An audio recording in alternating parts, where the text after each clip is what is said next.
નમસ્કાર મિત્રો.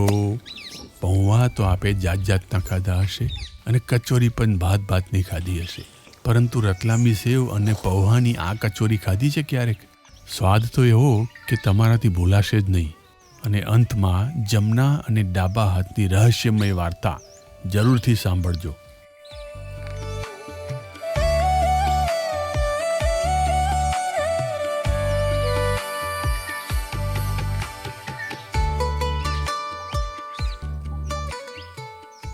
આજે આપણે રતલામી સેવ અને પૌવાનું સ્ટફિંગ ભરીને સ્વાદિષ્ટ કચોરી બનાવીશું.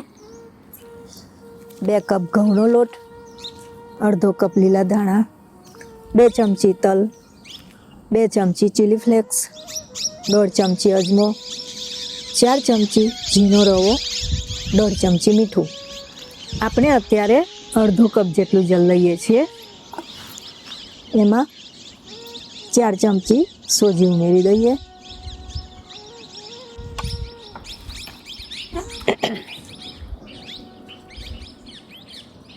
એને 2 મિનિટ જેટલી આપણે પલળવા દઈશું. 1.5 ચમચી અજમાને આપણે હાથથી મસળીને ઉમેરીએ.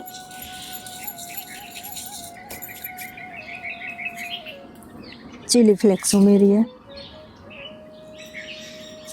તલ ઉમેરીએ,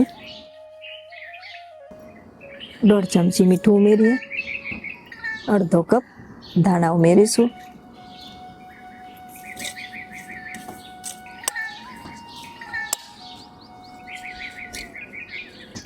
આપણે અડધો કપ જલમાં મસાલા પલાળ્યા છે. બીજો અડધો કપ જલ ઉમેરીએ.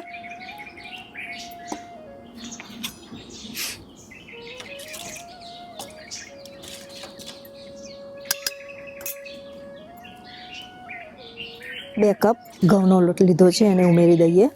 અહીંયા તમારે 2 ચમચી તેલ અથવા ઘી એડ કરી લેવું. અમે ભૂલી ગયા છીએ એટલે પછીથી ઉમેર્યું છે. આપણે 2 ચમચી તેલ ઉમેરીશું.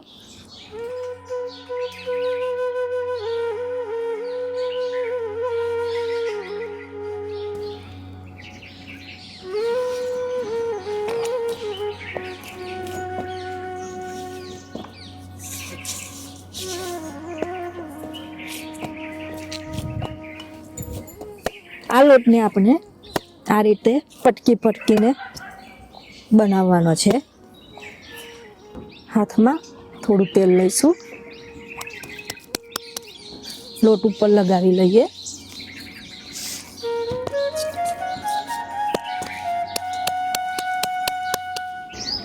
રૂમાલને આપણે થોડો પલાળીને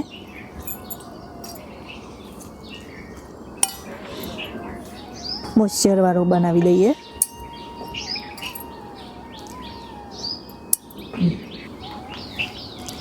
લોટને આપણે ઢાંકી દઈએ. અડધો કલાક સુધી ઢાંકી રાખીશું. 1.5 કપ પૌવા લીધા છે, એને એકવાર ધોઈ લઈશું.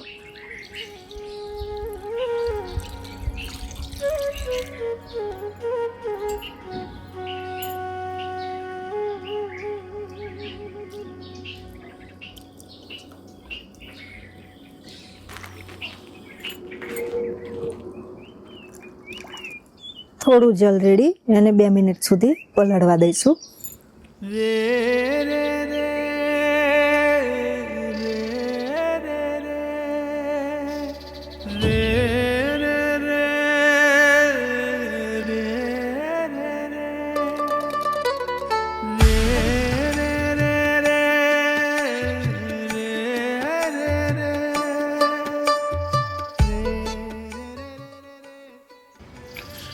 મિત્રો, આ ગળો છે જેને ગિલોય કહે છે.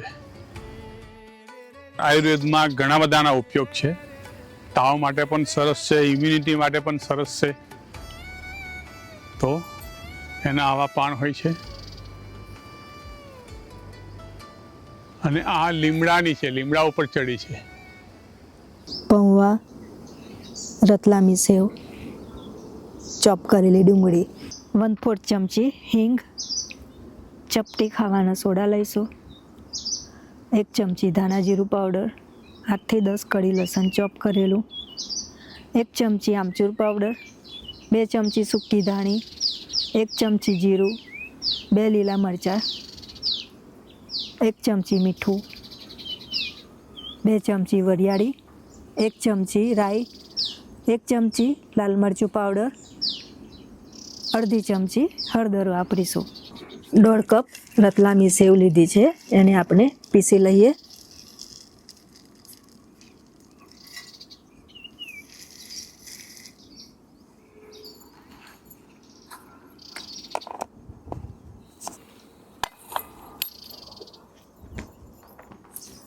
આપણે પલાળેલા પૌવાને મસળી લઈએ. સ્ટફિંગ તૈયાર કરીએ. એના માટે કઢાઈમાં થોડું તેલ ઉમેરીએ. તેલ ગરમ થઈ ગયું છે. 1 ચમચી રાઈ ઉમેરીએ, 1 ચમચી જીરું,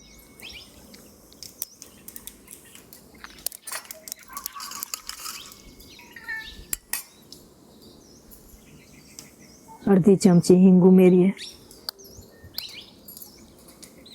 ચોપ કરેલું લસણ ઉમેરીએ,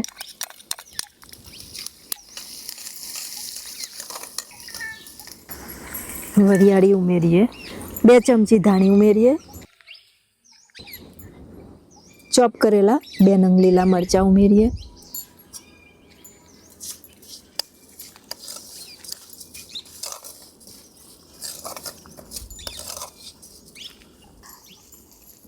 ત્રણ નંગ ચોપ કરેલી મીડિયમ સાઇઝની ડુંગળી લીધી છે, એ ઉમેરી દઈએ.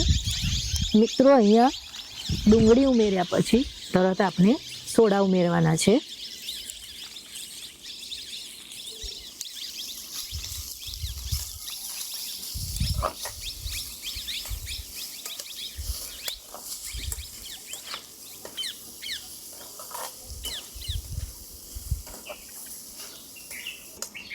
ડુંગળી શેકાઈ ગઈ છે, આપણે એમાં મસાલા ઉમેરી દઈએ. 1 ચમચી ધાણા જીરું પાવડર, 1 ચમચી કશ્મીરી લાલ મરચું પાવડર, સ્વાદ મુજબ મીઠું ઉમેરીએ, અડધી ચમચી હળદર પાવડર ઉમેરીશું, 1 ચમચી આમચૂર પાવડર ઉમેરીએ,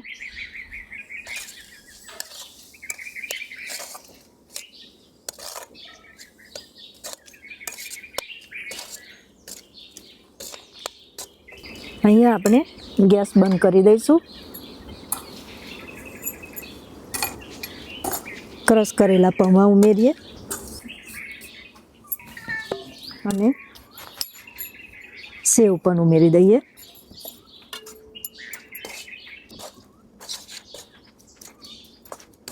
આપનું સ્ટફિંગ તૈયાર થઈ ગયું છે. હવે આપણે એના ગોળા વાળી લઈએ.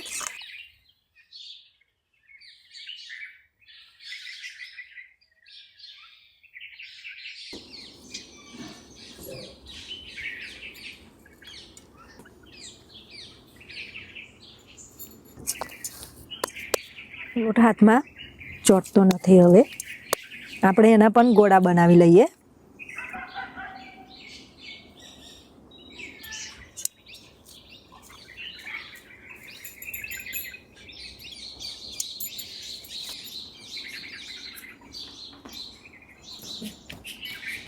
મિત્રો, આ લોટ મેદા જેવો બની ગયો છે. આ રીતે લોટને થોડો ઉપરની સાઈડે ખેંચી લેવો.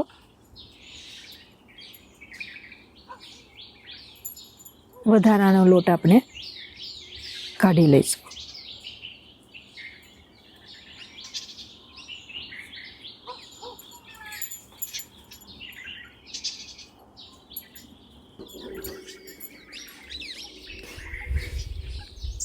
આપણે આને વચ્ચેથી પ્રેસ કરીશું, જેથી માવો બધી સાઈડ ઉપર ફેલાઈ જાય. અને હાથમાં લઈને આપણે આ રીતે પ્રેસ કરી લઈશું. સાઈડ ઉપર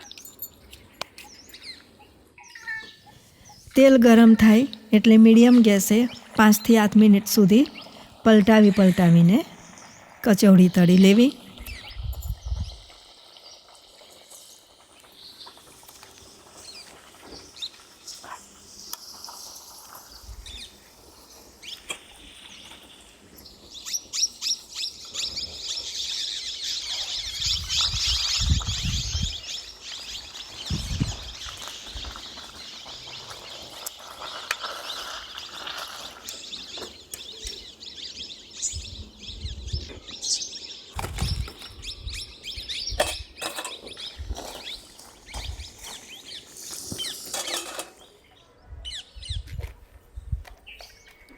સર્વ કરવાના સમયે પૂરીને વચ્ચેથી તોડીને થોડી ડુંગળી, થોડું ટામેટું, ખાટી મીઠી ખજૂર આંબલીની ચટણી, ગળ્યું દહીં,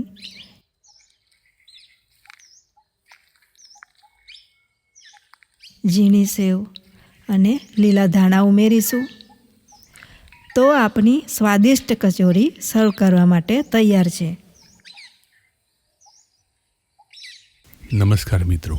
સૌથી પહેલાં એક ભાઈએ કોમેન્ટ આપી હતી, એમને ધન્યવાદ છે. એ કોમેન્ટ પરથી મને વિચાર સ્ફૂર્યો.